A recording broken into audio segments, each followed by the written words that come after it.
Bismillahirrahmanirrahim. Assalamualaikum warahmatullahi wabarakatuh.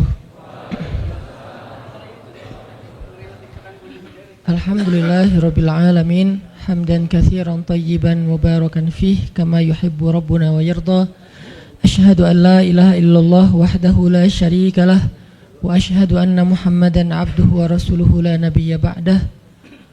Allahumma salli wa sallim wa barik ala sayyidina Muhammadin kama dzakarahu adz-dzakirun al-akhyar. Wa salli wa sallim wa barik ala sayyidina wa habibina Muhammadin makhtalafal lailu wan nahar. Wa salli wa sallim wa barik ala sayyidina wa habibina wa azimina Muhammad wa ala al-muhajirin wal ansar. Rabbi shrah li sadri wa yassir li amri wahlul 'uqdatan min lisani yafqahu qawli. Rabbana inna nas'aluka ilman nafi'a wa qalban khashi'a wa amalan salihan maqbula wa hayatan tayyiba. Rabbana ilaika aslamna wa bika amanna wa alaika tawakkalna wa ilaika anabna wa bika khasamna na'udzu bi'izzatika an tudillana antal hayyul ladzi la yamut wal insu wal jinnu yamutun wa ba'. Teman-teman semuanya yang dirahmati Allah Subhanahu wa taala, malam ini kita bisa duduk lagi di Markas Pemuda Hijrah. Ahlan wa sahlan bikum. Selamat datang buat semua anak muda Bandung. Mudah-mudahan Bandung ini menjadi salah satu di antara mercusuar dakwah di seluruh Indonesia. Ketika pemuda-pemudanya memberikan sebuah tren yang baik kepada anak muda di seluruh Indonesia dengan gaya dan style anak muda, nongkrong di masjid, mendengarkan sharing tentang kebesaran Allah Subhanahu wa taala. Mudah-mudahan dengan kayak gitu kita bisa memperbaiki iman kita kepada Allah, memperbaiki hubungan kita dengan Allah, yang pastinya nanti Allah akan memperbaiki hubungan kita dengan sesama manusia. Jadi kaidah dasarnya, siapa yang memperbaiki hubungannya dengan Allah, man aslaha ma bainahu wa bainallah aslahallah ma bainahu wa bainan nas. Siapa yang memperbaiki hubungannya dengan Allah, Allah perbaiki hubungannya dengan manusia. Manusia di sini termasuk keluarga, tetangga, masyarakat, bahkan dengan pemimpin dengan rakyatnya, antara satu golongan dengan golongan yang lain, satu agama dengan agama yang lain. Itu semuanya diawali dengan islah ma bainana wa bainallah, memperbaiki urusan antara kita dengan Allah Subhanahu wa taala. Jadi ketika anak muda secara tren mulai berbondong-bondong datang ke rumah Allah untuk balikan sama Allah, maka Allah Subhanahu wa taala akan memperbaiki juga urusan mereka di kantornya, di kampusnya, di sekolahnya, di gedung dewannya, di istananya, dan seterusnya dan seterusnya. Dimulai dari kita balikan dulu kepada Allah Subhanahu wa taala setelah selama ini kita mutusin Allah tanpa kita sadari. Selama ini kita cuekin Allah tanpa kita sadari. Selama ini kita anggap Allah bukan prioritas dalam hidup kita tanpa kita sadari. Sehingga dengan tren anak muda mulai datang lagi ke rumah Allah, sujud sejajar antara kepalanya dengan kakinya, dan beristighfar ngajak Allah untuk balikan dalam kebaikan-kebaikan, maka Allah itu Maha Pengampun lagi Maha Penyayang. Teman-teman semuanya, malam ini kita sharing tentang diam. Benar gak sih? Benar ya? Tentang diam. Dan saya gak mau ngebahas dari sisi fikih hukum diam, terus nanti ada juga yang bertanya tentang hukum puasa diam, puasa gak ngomong, dan seterusnya.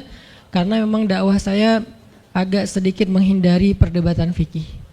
Kita akan coba renungkan beberapa kisah tentang diam yang ada di dalam Al-Quran.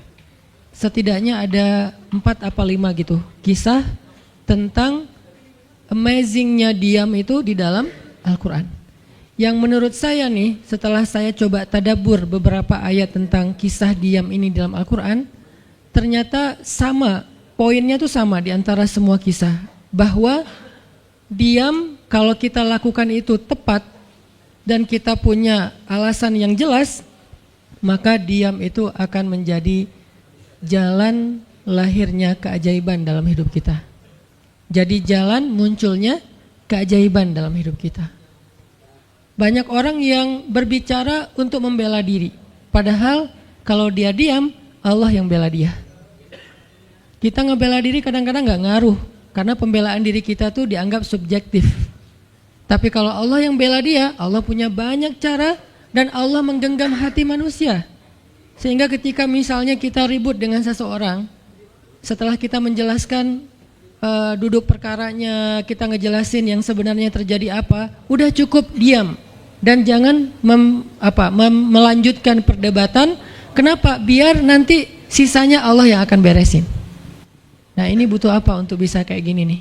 Butuh iman. Karena kalau kita imannya lemah, kita kayak agak meragukan Allah bakal ngebelain kita, padahal kita dalam posisi yang benar, mungkin kita akan terus-terusan bela diri. Kita akan tulis panjang sampai di scroll, kita akan narasi dengan kata-kata, kita akan berdebat, kita akan kerahkan semua teman-teman yang bisa ngebelain kita, kita akan cari semua argumen, kita akan cari semua kesalahan dia, dibalikin. Semua cara ini adalah cara orang untuk membela diri dengan cara berucap. Ternyata di Al-Quran Allah pernah menceritakan kepada kita cara membela diri dengan diam. Bahkan kadang-kadang ketika kita membela diri dengan berucap, justru Allah menjauhkan dirinya dari kita. Allah pergi. Kenapa Allah pergi dari kita, berpaling dari kita? Karena saat kita membela diri dengan berucap, dengan ngomong, dengan broadcast, dengan komen, dengan bikin caption dan seterusnya, kadang-kadang di dalam kata-kata kita itu ada hal yang justru gak benar. Ada yang bohong terpaksa gitu. Akhirnya gara-gara pengen bela diri kita jadi bohong.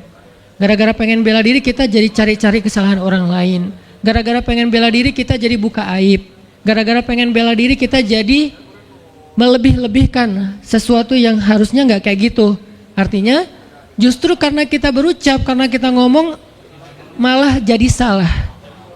Akhirnya orang gak respect, Allah lebih gak respect lagi. Sehingga malam ini kita pengen belajar tentang gimana cara menjemput keajaiban ketika kita punya masalah dengan seseorang lewat diam. Mungkin teman-teman sering mendengar hadis yang disampaikan oleh para penceramah, para ustadz. Hanya mungkin malam ini kita akan lebih banyak ngambil contoh. Karena saya pikir narasi-narasi ideal berupa ayat dan hadis udah banyak yang menyampaikan. Tapi membawanya dalam contoh konkret daily kehidupan kita itu mungkin gak semua orang aware. Karena emang kehidupan orang beda-beda. Apalagi misalnya seorang ustadz yang mungkin jarang main sosmed.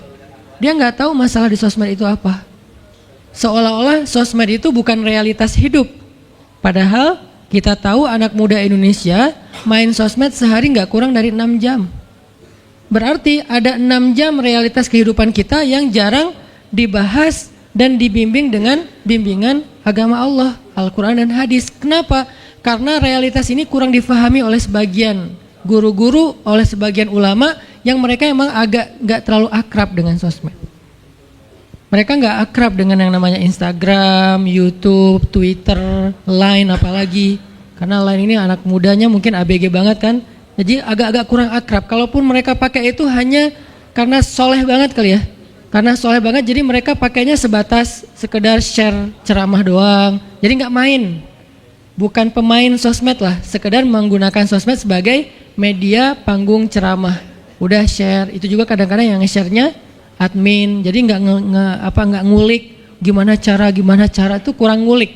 Padahal realitas sosmed itu udah jadi realitas daily kehidupan kita. 6 jam kita ada di sosmed dan 6 jam itu tetap waktu yang akan dihisap oleh Allah. Bukankah selain harta, selain tenaga, selain amal, waktu juga akan dihisap? Maka waktu kita 6 jam itu apakah tidak ada hubungannya dengan agama? Ada banget. Sehingga saya mencoba untuk semampu saya bareng dengan kita semuanya belajar. Bisa nggak ya kita jadi smart netizen? Atau dalam kehidupan sehari-hari bisa jadi smart citizen dengan sikap diam. Gimana sikap diam citizen, smart citizennya? Lagi di jalan, ketika orang lain mungkin bikin kita bete, bikin kita emosi, bisa nggak kita diam? Di rumah ketika kita berselisih dengan pasangan, bisa nggak kita diam? Di kos-kosan ketika kita digedor-gedor terus minta uang kos-kosan sama bu kos, bisa nggak kita? Itu mah ngumpat ya.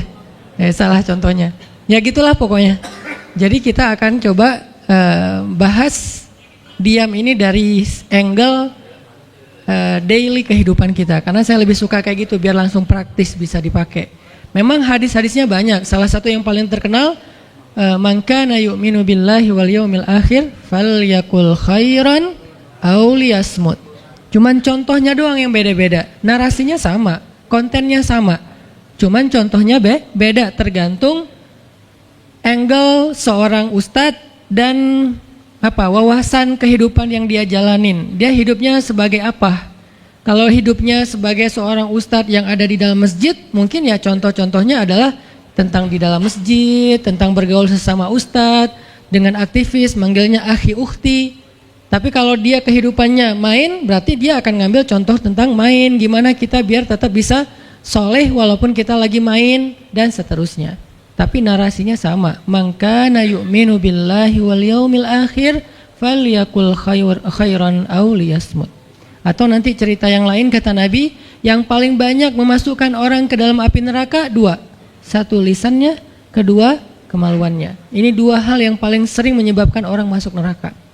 Kalau kemaluannya kita tahu artinya dia hawa nafsu, syahwat. Kalau lisan ini ngomong, justru gara-gara kita ngomong banyak, kadang itu jadi kayak pemberat timbangan keburukan kita dan itu tuh rugi gitu. Makanya kita perlu belajar, bukan saya ngajak kita, yaudah kita diam aja seharian. Kayaknya agak kurang fair juga ya. Dan saya juga nggak diam seharian.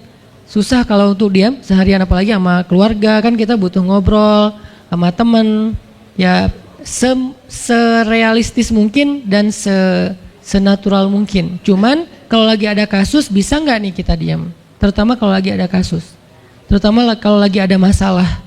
Dan saya yakin kita tuh pasti sering punya masalah dengan seseorang. Gimana caranya kita diam?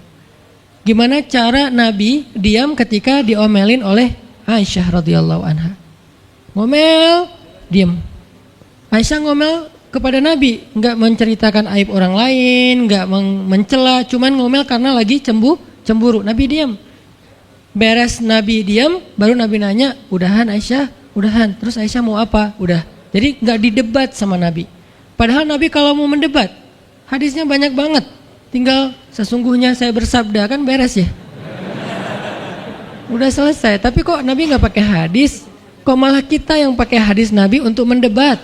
Sementara Nabi pemilik hadis nggak pakai hadis buat berdebat. Kalaupun beliau berdebat, perdebatan yang positif, perdebatan yang konstruktif, yang membangun, yang memberikan hasil yang insya Allah tetap menjaga akhlak. Itu yang disebut dengan wajadilhum billati hiya ahsan. Tapi kalau dengan keluarga, Nabi itu nggak suka debat. Istrinya ngambek, istrinya rame-rame nggak mau nggak mau ngomong sama Nabi, ya udah Nabi di mihrab ngomong aja sama Allah sama Jibril. Ternyata lebih dahsyat lagi. Ketika Nabi di mihrab ngomong sama Allah dan Jibril doang, akhirnya istri-istrinya lebih dari seminggu ngerasa kayak nasib kita gimana ya, kok Nabi udah nggak mau ngomong sama kita lagi, kok kita digantung gini gitu kan ya. Akhirnya turunlah ayat Al-Quran yang menegur istri-istri Nabi gara-gara perilaku mereka kepada Nabi. Ini menunjukkan bahwa ayat-ayat tentang diam itu menjadi solusi itu luar biasa loh. Dan saya pengen malam ini sebagai motivator, katanya sebagai motivator saya pengen memotivasi kita supaya kita percaya diam itu solusi. Diam itu keajaiban. Nggak usah komen itu ternyata, nggak nge-reply komen head itu ternyata bagus. Nggak usah terlibat dalam perdebatan di sosmed, itu tuh bagus banget. Saya hari ini tadi sore posting tentang update berita di Palestina, ada seorang perempuan yang ditembak di perbatasan sama orang Israel. Kenapa saya turn off si komennya?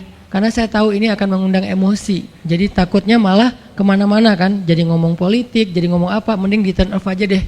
Tapi kalau yang lagi saya dibully, saya biasanya nggak nge-turn off. Yang di turn off tuh hal-hal yang sifatnya memunculkan polemik yang semakin melebar, jadi kurang produktif. Akhirnya kita offin dulu komennya. Tapi saya tetap pengen share itu biar orang update berita dari sana tuh lagi apa.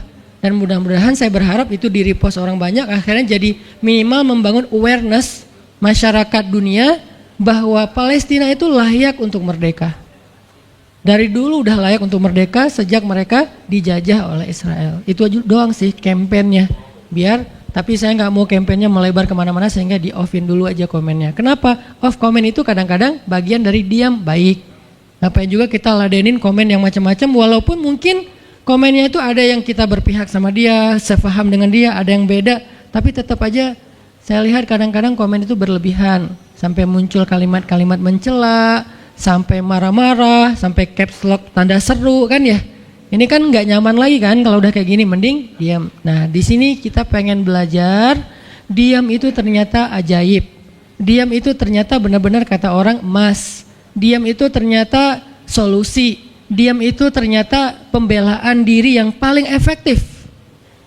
Kalau selama ini kita masih percaya membela diri yang paling efektif ngomong.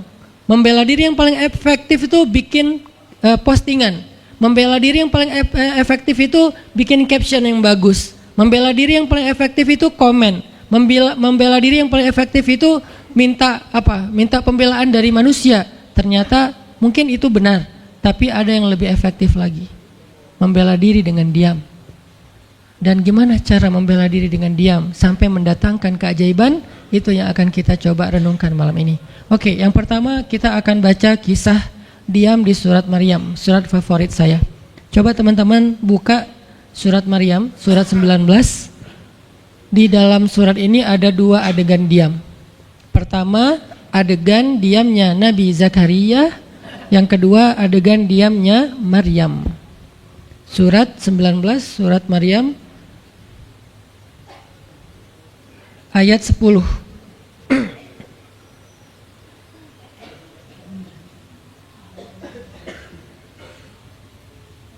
Sekaligus kita pengen belajar kalau kita lagi diam pas kita dicerca, ketika kita disakiti, ketika ada masalah dengan seseorang, kalau kita diam kita ngapain gitu kan gitu ya, nggak diam doang kan, kita ngapain. Nah di sini kita belajar surat 19, surat Maryam ayat 10 dan 11. Kita tilawah bareng-bareng ya, saya baca habis itu teman-teman ikutin.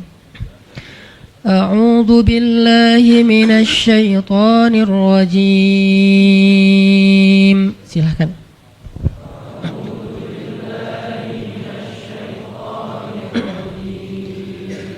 Bismillahirrahmanirrahim.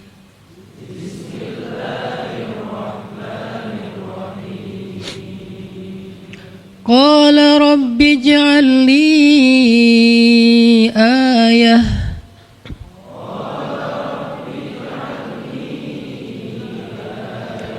Qala ayatuka alla tukalliman nasa thalatha layalin sawiyya.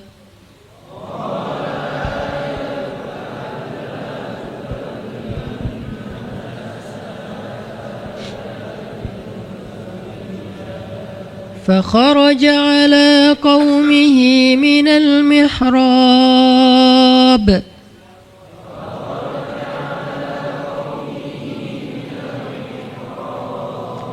فأوحى إليهم أن سبحوا بكرة وعشيا.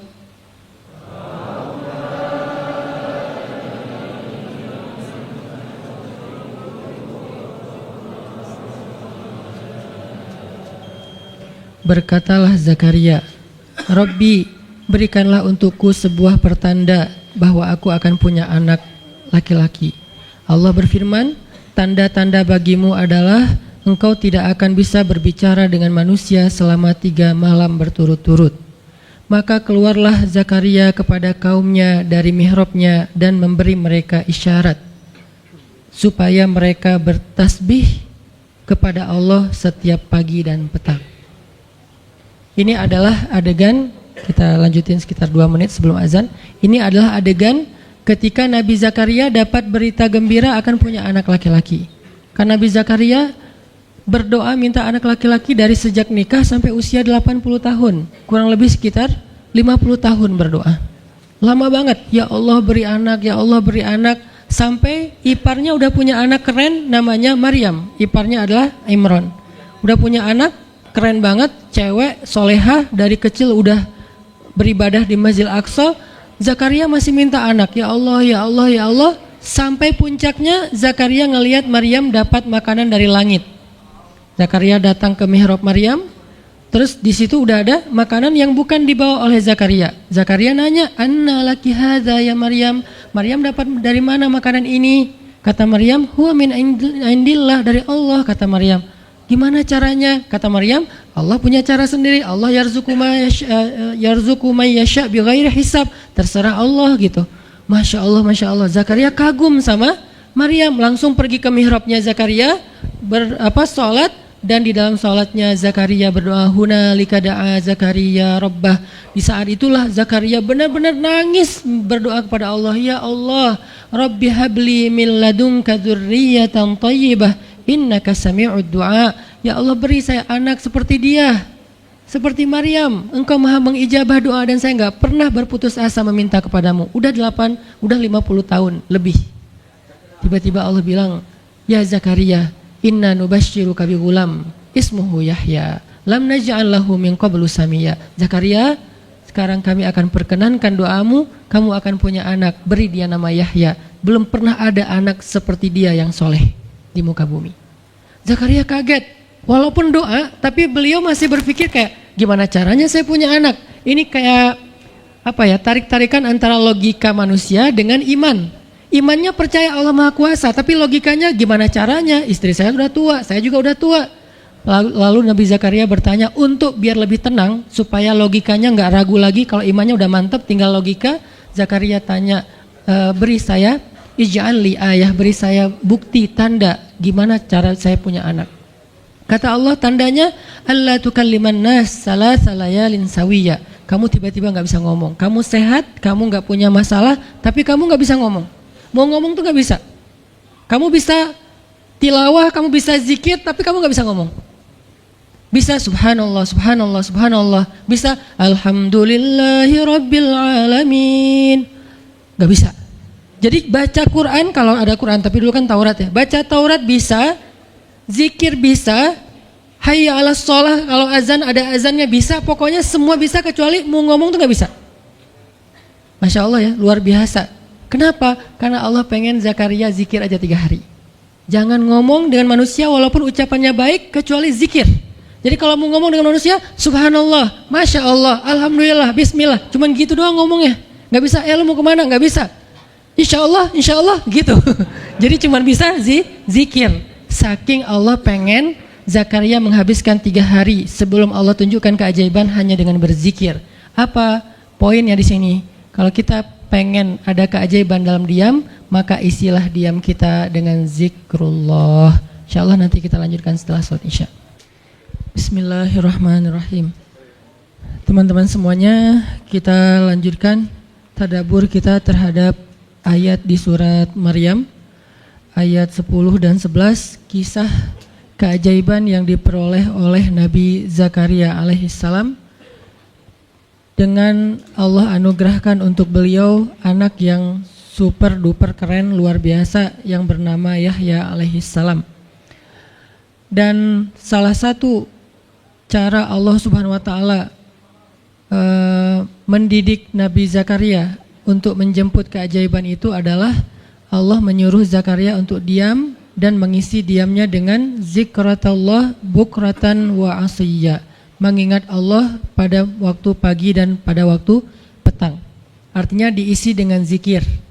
Dan waktu itu Nabi Zakaria menurut ulama tafsir, beliau tidak cacat lisannya, benar-benar bisa ngomong. Hanya tidak bisa bicara dengan manusia tapi bisa berzikir. Jadi beliau bisa zikir, bisa mengucapkan kalimat-kalimat Alkitab yaitu Taurat. Beliau bisa membaca ayat-ayat Allah, beliau bisa mengucapkan kalimat bismillah dan seterusnya, tapi nggak bisa ngomong dengan manusia. Dan itu terjadi selama 3 malam. Dan akhirnya setelah 3 malam, Nabi Zakaria tiba-tiba dapat berita gembira kalau istri beliau hamil. Ini pelajaran penting banget buat kita. Kalau ini pernah berlaku terjadi kepada Nabi Zakaria, keajaiban dengan cara kayak gini, maka ini juga akan terjadi kepada kita. Itulah alasan kenapa kisah tersebut direkam dalam Al-Quran, supaya dia menjadi pelajaran hudan lil muttaqin. Itu kenapa Allah katakan Al-Quran hudan lil muttaqin, petunjuk bagi orang yang bertakwa, orang yang pengen memperbaiki diri, orang yang pengen dapat solusi. Muttaqin, orang yang pengen wa may yattaqillaha yaj'al lahu makhraja, dapat jalan keluar. Wa yarzuqhu min haitsu la yahtasib, dikasih rezeki yang enggak terduga-duga. Wa may yattaqillaha yaj'al lahu min amrihi yusra, diberikan kemudahan. Wa may yattaqillaha yaj'al lahu yukaffir anhu sayyi'atih, dihapuskan semua dosa. Wa yu'dhim lahu ajra, dikasih reward yang berlipat-lipat. Maka siapa yang pengen dapetin keajaiban-keajaiban orang bertakwa itu, maka jadikanlah Al-Quran sebagai petunjuknya, hudan lil muttaqin.